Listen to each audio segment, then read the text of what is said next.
سلام، مرحبا بكم في القناة ديالي. اليوم فيديو جديد ودي اي واي جديد. اليوم غادي نوريكم كيفاش او كيفية تجديد الغطاء ديال قارورة بهذه الطريقة.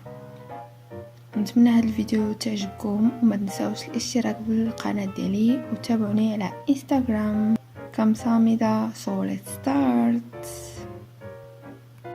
اول حاجة غادي تحتاجوا هي قارورة على هذا الشكل ولا اي شكل اللي عندكم في الدار. اهم حاجه هو يكون ان الغطاء ديالها من حديد. انا اشتريت قبل هذا الشكل، ولكن اليوم ساستعمل قارورة مستعملة وسأحاول تجديدها بهذه الطريقة.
ثم إذا لاحظتم أن هناك بعض الفقاعات من داخل القارورة، يمكنكم استعمال إبرة أو شيء حاد لنزعها.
ملاحظة قبل الخضوع في تحضير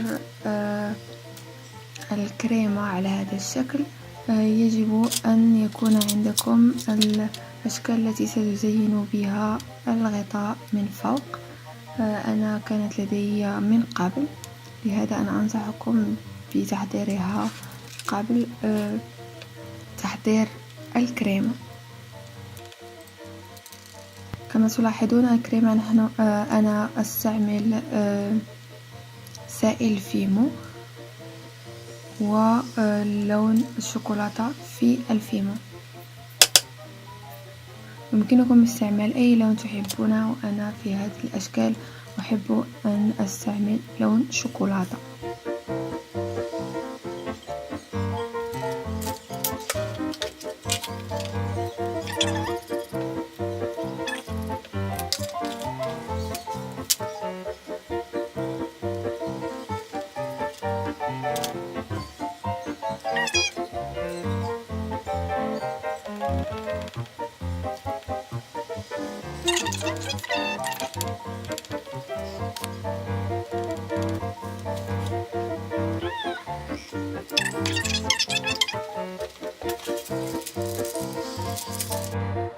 ظننت أن الكاميرا كانت تسجل لكنها توقفت، لهذا سأعيد.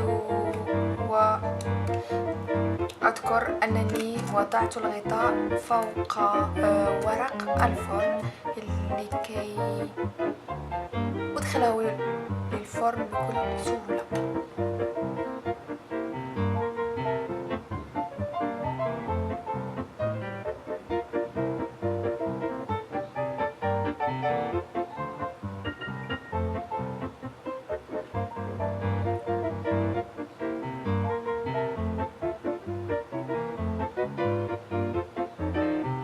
أنا هنا استعملت لون الشوكولات، ولكن يمكنكم استعمال زعما كريمات بألوان مختلفة كما ترغبون.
هكذا ستحصلون على هذا الغطاء الجميل، ويمكنكم استعمال هذه القارورات كهدية أو الاحتفاظ بأشياء خاصتكم فيها.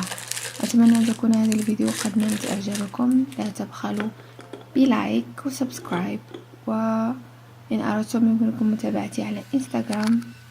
감사합니다. باي باي، نلتقي في فيديو آخر.